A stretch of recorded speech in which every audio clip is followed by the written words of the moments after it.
August 25, 1941, in the silent streets of Tehran at 4 a.m., a shadow fell over the neutral Pahlavi dynasty that would alter the course of human history. As the sun began to peek over the Alborz mountains, the roar of British and Soviet engines signaled the of Iranian neutrality and the beginning of a logistical miracle.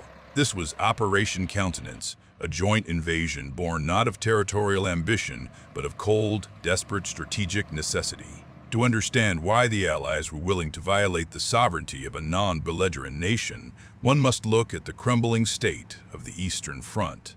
By the summer of 1941, the German Wehrmacht was tearing through the Soviet Union with terrifying speed. Operation Barbarossa had pushed the Red Army to the brink of total collapse, and Joseph Stalin was screaming for supplies that the Western Allies simply could not deliver through traditional means. The Arctic convoys to Murmansk and Arkhangelsk were a frozen graveyard where German U-boats and the Luftwaffe picked off Allied merchant ships with ease. The Pacific route to Vladivostok was restricted by the looming threat of the Japanese Empire and the staggering distance of the Trans-Siberian Railway. This left only one viable option, the Persian corridor, but Iran, under Reza Shah Pahlavi, was a diplomatic minefield.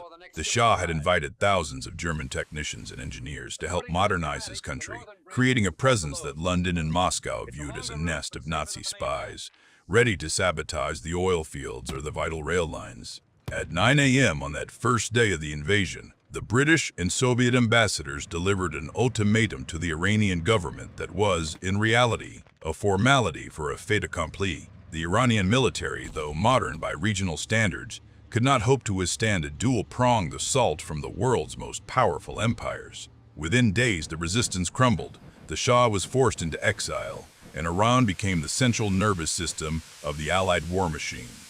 This was the birth of what would become known as the Bridge of Victory. The centerpiece of this operation was the Trans-Iranian Railway, a monumental feat of engineering that stretched from the Persian Gulf to the Caspian Sea. By 2 p.m., on a typical afternoon in late 1941, the port of Bandar Shahpur was a hive of frantic, sweat-soaked activity. American and British engineers worked alongside local Iranian laborers to transform a single-track railway into a high-capacity artery of war. They imported thousands of locomotives and tens of thousands of freight cars. They built roads where only goat paths had existed and turned sleepy fishing villages into some of the busiest ports on the planet. Imagine the scale of the flow. Over the course of the war, more than 17 million tons of supplies moved through this corridor. This included nearly 200,000 Studebaker trucks, which would eventually become the backbone of Soviet logistics. It included millions of tons of wheat, sugar, and canned meats to feed a starving Soviet populace, and the aviation fuel that would keep the Red Air Force in the sky. If the Persian corridor had never existed, the Red Army might have remained a horse-drawn force, unable to conduct the massive, high-speed counteroffensives that eventually broke the back of the Third Reich at Stalingrad and Kursk. But this logistical triumph carried a heavy, somber price. For the Iranian people, the occupation was a period of immense suffering. The Allied demand for transport and resources triggered hyperinflation and catastrophic food shortages. While the world looked at Iran as a bridge to salvation, the people living on that bridge saw their sovereignty dismantled and their bread taken to feed foreign soldiers. It is a poignant reminder that the grand victories of history are often purchased with the quiet sacrifices of those who never asked to be part of the struggle. The legacy of the Persian corridor is a testament to the sheer will of the Allies to win at any cost, transforming an ancient land into a modern industrial pipeline. As we reflect on this moment, we must acknowledge that the Bridge of Victory was held up by the pillars of Iranian Urals. Without this lifeline, the Soviet Union might have buckled, and the map of the modern world would be unrecognizable, stained by a darkness that a single railway through the desert helped to keep at bay. August 1941, the high mountain passes of northern Iran witnessed the arrival of a logistical miracle that would redefine the scope of global conflict. While the battles of the Eastern Front are often remembered for the clashing of steel at Stalingrad or the desperate defense of Moscow, the war was arguably won or lost in the quiet bays of the Persian Gulf and on the winding tracks of the Trans-Iranian Railway. To understand why Iran was irreplaceable, we must look at the alternatives available to the Allied powers, specifically the Arctic and Pacific routes, and why they were fundamentally incapable of sustaining the Soviet war machine on their own. The Arctic route, terminating at the ports of Murmansk and Archangel, was the most direct path to the heart of the Soviet Union. However, it was also a frozen graveyard. Merchant sailors feared the Murmansk run more than almost any other assignment in the war. At 3 p.m., on a typical winter day, the sun would already be dipping below the horizon, leaving convoys to navigate through gale-force winds and churning seas under a shroud of permanent twilight. But nature was not the only enemy. The German Kriegsmarine and the Luftwaffe, operating out of occupied Norway, turned these waters into a shooting gallery. The disaster of convoy PQ-17, where 24 out of 35 ships were sunk, proved that the Arctic route was a gamble that the Allies could not always win. Even when ships arrived, the ports were frequently bombed and the rail lines heading south were often within reach of German saboteurs. The Arctic could deliver the goods, but the cost in blood and steel was unsustainable for the long-term survival of the Red Army. Then there was the Pacific route, which technically carried more total tonnage than any other, yet it suffered from a crippling strategic limitation. Because the Soviet Union and Imperial Japan were not at war until the final days of the conflict, all supplies crossing the Pacific had to be carried on Soviet-flagged vessels to avoid Japanese seizure. This meant that the Americans could use mountains of grain, industrial chemicals, and raw materials, but they could not assess a single completed tank, fighter plane, or crate of live ammunition. The Pacific was a belly filler, but it could not provide the teeth. For the Soviet generals facing a German onslaught that had reached the banks of the Volga, flour and leather were important, but they could not stop a panzer division. This is where the Persian corridor stood alone. By late 1942, the United States and Great Britain had transformed the ancient landscape of Iran into a modern industrial artery. At 10:15 a.m., every morning, massive convoys of Studebaker trucks would depart from assembly plants in the south, heading north toward the Soviet border. These trucks were not just carrying supplies, they were the supplies. Of the millions of tons delivered through Iran, a staggering amount consisted of finished war materiel, thousands of aircraft, hundreds of thousands of motor vehicles, and millions of rounds of ammunition. Unlike the Arctic, the Persian route was safe from the constant threat of U-boats and heavy bombers. It was a reliable, year-round pipeline that functioned with the precision of a factory assembly line. Without the 5 million tons of aid that flowed through Iran, the Soviet Union would have faced a logistical vacuum during its most critical hours.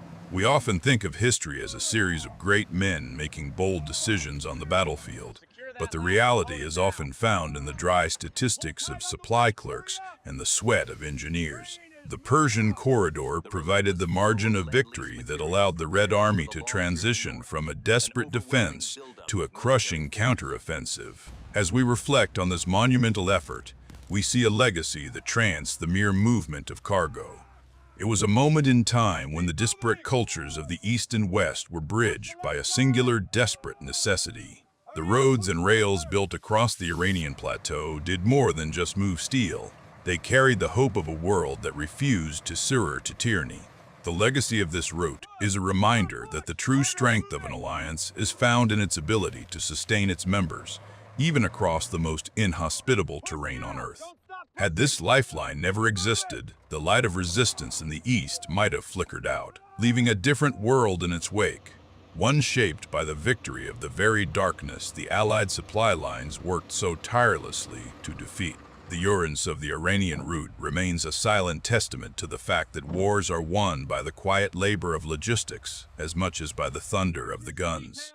August 1941, the humid docks of Bandar Shahpur. Imagine a world where the British and Soviet forces never crossed the Iranian border, or where a fierce, prolonged resistance turned the Trans-Iranian railway into a scorched earth wasteland of twisted steel and collapsed tunnels.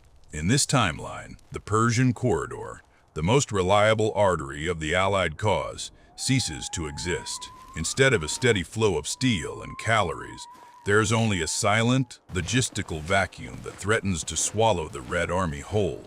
By the winter of 1942, the consequences of this disruption would have manifested not just in the ledger books of supply officers, but in the very dirt of the Eastern Front. While the Arctic convoys to Murmansk were famous for their peril, they were often frozen or hunted into submission by the Kriegsmarine. Without the Persian route, the Soviet Union loses its most stable year-round gateway. Consider the Studebaker truck, a vehicle so vital that Nikita Khrushchev would later admit the Red Army simply could not have moved its artillery without them. In a scenario where Iranian infrastructure is closed, those hundreds of thousands of trucks never reach the front. At 8 a.m., on any given morning in late 1942, a Soviet commander would not be ordering a motorized breakthrough. He would be staring at a line of exhausted horses, struggling to pull heavy howitzers through the waist-deep mud of the Rasputitsa. The disruption goes deeper than just vehicles. The Persian corridor was the primary pipeline for high-octane aviation fuel and aluminum. Without these, the Soviet Air Force remains grounded or is forced to fly inferior wooden aircraft that are easily picked apart by the Luftwaffe. The legendary Soviet offensive capability is suddenly amputated. To understand the scale of this vacuum, one must look at the food. Millions of tons of canned meat, known to the Soviet soldiers as the Second Front, arrived via the southern route. Without this protein, the Red Army is a starving force. At 1 p.m., in the trenches outside of Stalingrad, a soldier is not eating American beef. He is chewing on sawdust bread, his physical urgency reaching a breaking point that no amount of political willpower can overcome. By 1943, the year of the great tank battles, the logistical vacuum becomes an existential threat. The Soviet industry was a miracle of production, but it relied on imported raw materials like rubber, copper, and tin to keep the assembly lines moving. If Iran remains a closed door, the production of the T-34 tank slows to a crawl. The massive counteroffensives that followed the victory at Kursk, which historically broke the back of the Wehrmacht, are no longer possible.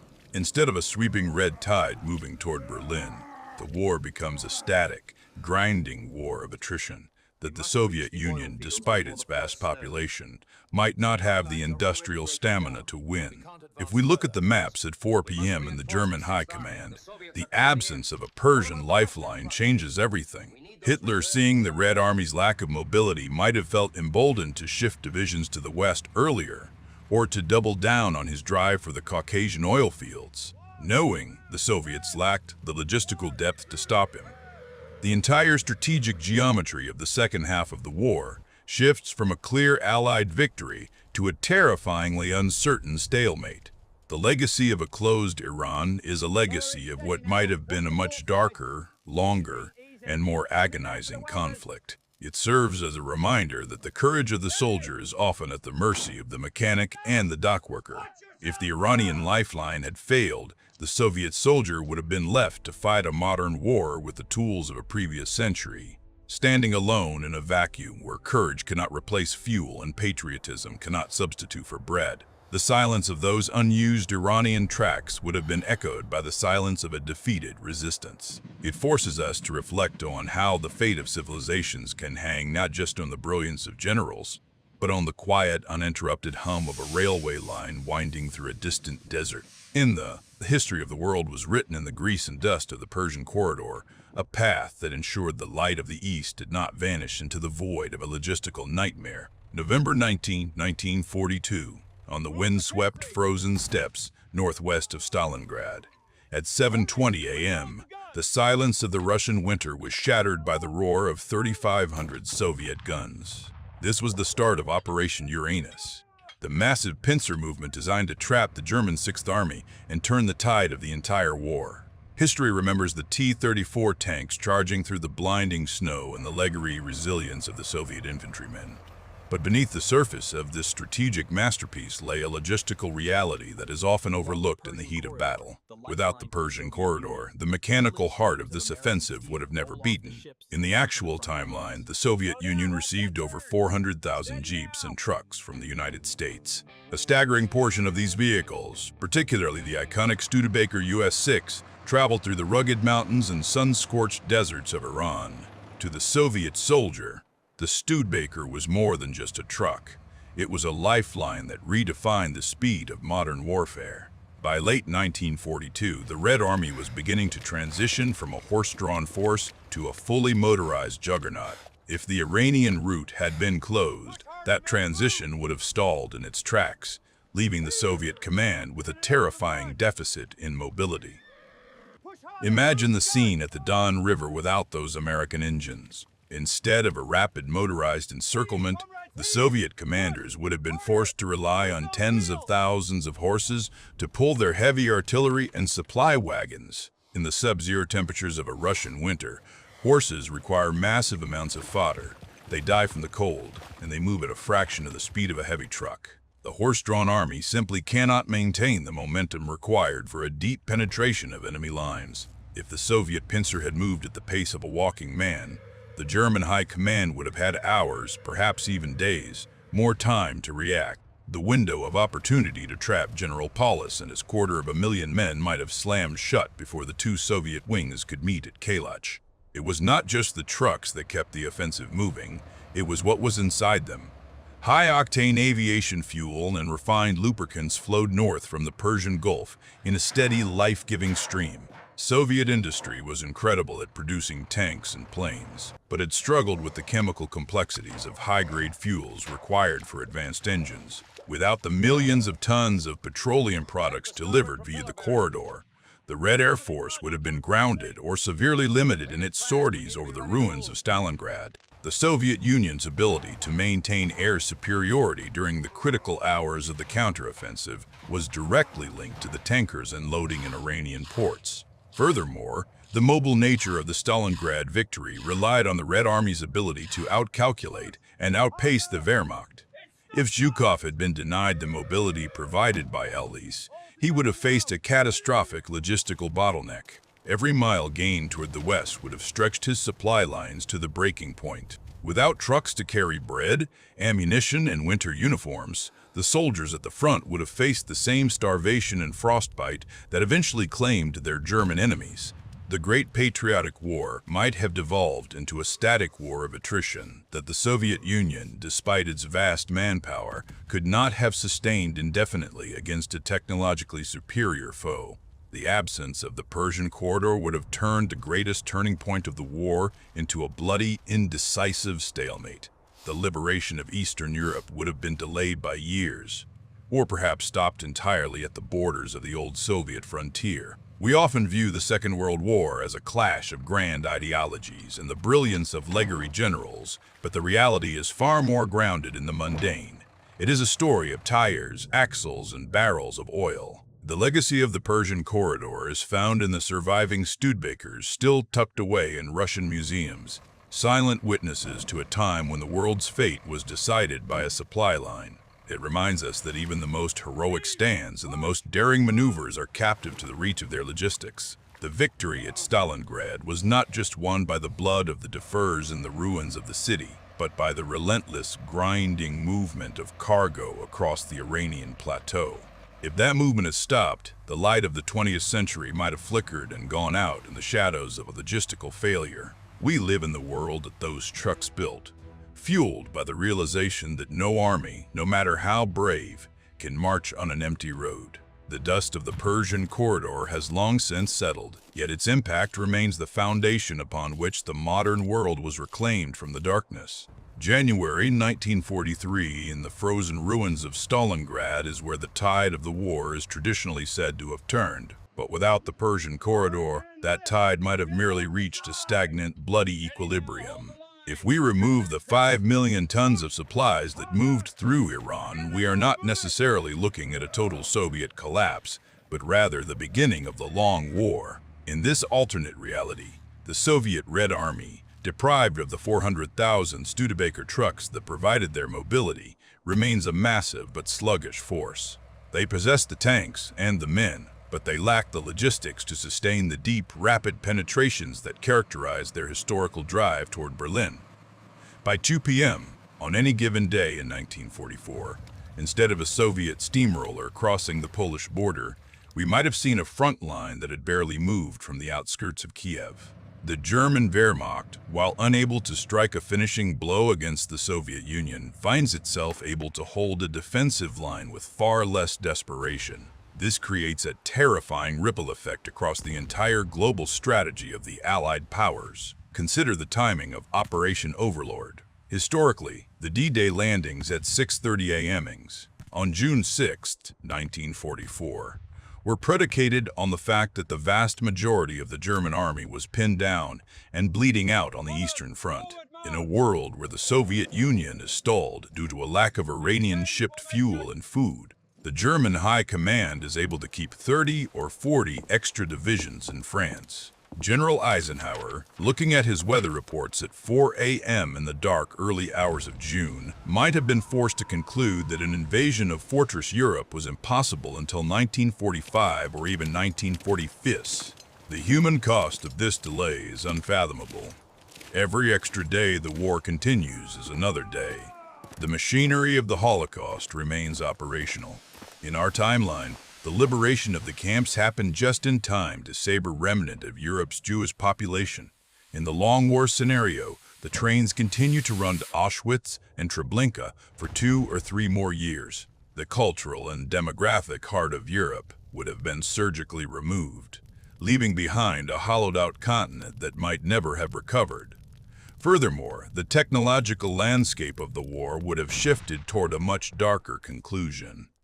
By 10 p.m. on a quiet night in London in 1945, the residents would not be celebrating victory, but shivering in shelters as V-2 rockets continue to fall, perhaps now tipped with chemical weapons as Hitler grows more desperate. But the ultimate game-changer arrives in the summer of 1945. Historically, the Manhattan Project was driven by the fear that Germany would develop the atomic bomb first. If the war in Europe is still raging at 5:29 a.m. on July 16, 1945, when the first atomic device is detonated in the New Mexico desert, the target for the first nuclear strike would almost certainly not have been Hiroshima. It would have been Berlin, Munich, or the industrial heart of the Ruhr Valley. The war would have ended not with a traditional surr on the Lunenburg Heath, but in a series of mushroom clouds over Central Europe. The post-war world would have inherited a scorched, radioactive wasteland where the seeds of the Cold War were planted in even more bitter soil. The absence of that Iranian lifeline doesn't just change a few battles, it changes the very soul of the 20th century. We often think of history as a series of inevitable triumphs, but it is actually a fragile web of logistics and timing. The dust that kicked up behind those supply trucks in the Iranian desert was the grit that kept the gears of liberation turning. Without them, the darkness of the 1940s might have stretched into a long, cold decade of atomic fire and stalled frontiers. We are the inheritors of a shorter war, a mercy bought by the grueling work of men moving crates across a plateau half a world away. Their success ensured that the modern age began with a restoration of hope, rather than a final, desperate descent into total annihilation. August 1941, on the dust-choked docks of Bandar Shahpur, the fate of the modern world began to pivot on the strength of a single narrow corridor. We often look at the maps of the Second World War and see massive arrows sweeping across continents, but those arrows were drawn in ink that was transported through the heart of the Middle East. If we peel back the layers of the Allied victory, we find that the grand strategy of Churchill, Stalin, and Roosevelt rested on a foundation of Iranian soil. It was here, amidst the salt flats and the jagged peaks of the Zagros Mountains, that the industrial might of the United States finally met the desperate manpower of the Soviet Union. This was the bridge of victory, a lifeline that turned the tide of the greatest conflict in human history. If the Persian corridor had never opened, the consequences would have rippled outward like a shockwave.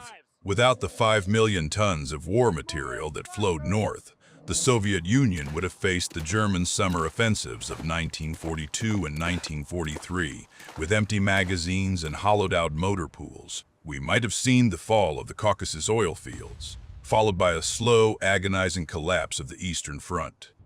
In such a world, the Normandy landings would have been impossible. the Allied forces would have been staring across a channel at a fortress Europe that was not depleted by the meat grinder of the East, but reinforced by a triumphant Wehrmacht. The sheer absence of those Studebaker trucks and Sherman tanks moving through Iran would have meant a world where the swastika flew over Moscow and London stood as the last, lonely outpost of a dying cause. The silence of Iran's role in our collective memory is a testament to how smoothly the operation eventually ran, but it belies the monumental struggle required to build it. It required the reconfiguration of thousands of miles of track, the construction of deep-water ports where only fishing villages stood, and the endurance of men who worked in temperatures that reached 130 degrees at 2 p.m. under a relentless sun. This was the logistics of a miracle. It was the moment when the world's geography was bent to the will of a global alliance. American engineers and Soviet officers stood on the same platforms, watching crates of aircraft and mountains of boots move toward a front line that felt a world away, yet determined the survival of everything they knew. Reflecting on this history requires us to acknowledge that the geopolitical anchor of the 20th century was not just London, Washington, or Moscow. It was the bridge that connected them. Iran provided the oxygen for the Soviet lungs, and in doing so, it ensured that the Nazi dream of a global empire remained a nightmare from which the world could eventually wake. Had this lifeline been severed, the map of the world today would likely be a dark patchwork of occupied zones and nuclear standoff lines, drawn much further west than the Iron Curtain ever reached. We often speak of the heroism of the few, but here, it was the labor of the many, working in the heat and the dust, that provided the steel spine of the resistance against tyranny. The legacy of the Persian corridor is one of unintended consequences and deep historical ironies. While it saved the world from fascism, it also catalyzed the internal tensions that would define the region for the next 80 years. It brought the superpowers into a space they would never truly leave, transforming a sovereign nation into a strategic chessboard. We must recognize that the peace we enjoy today was bought not only with the blood of soldiers on the front lines, but with the sweat of Persian laborers and the tireless coordination of engineers who turned a desert into a highway of liberation. Their work was the silent foundation of the post-war order, an overlooked pillar that held up the sky when it threatened to fall. As we look back, we realize that history is a fragile tapestry. We to celebrate the loud moments, the thunder of artillery at dawn, and the speeches of great men at 8 p.m. on the radio. But the war was won in the quiet places, in the grease of a truck engine and the whistle of a train at 4 a.m. moving through the Iranian night. Iran was the anchor that kept the world from drifting into an age of darkness. It was the physical manifestation of the fact that no nation stands alone, and that the survival of the West depended entirely on the endurance of the East, linked by a thin ribbon of steel and sand. In the story of the Persian corridor is a reminder of how close the world came to the precipice. It is a story of what happens when the impossible becomes a logistical necessity. We are the beneficiaries of that desperate ingenuity. Every day that passes in a world free from the shadow of total annihilation is a tribute to the trucks that climbed the Iranian plateaus and the ships that crowded its harbors. They were the bridge that carried the future across the abyss, ensuring that when the smoke finally cleared, the sun rose on a world that still had a chance to be whole.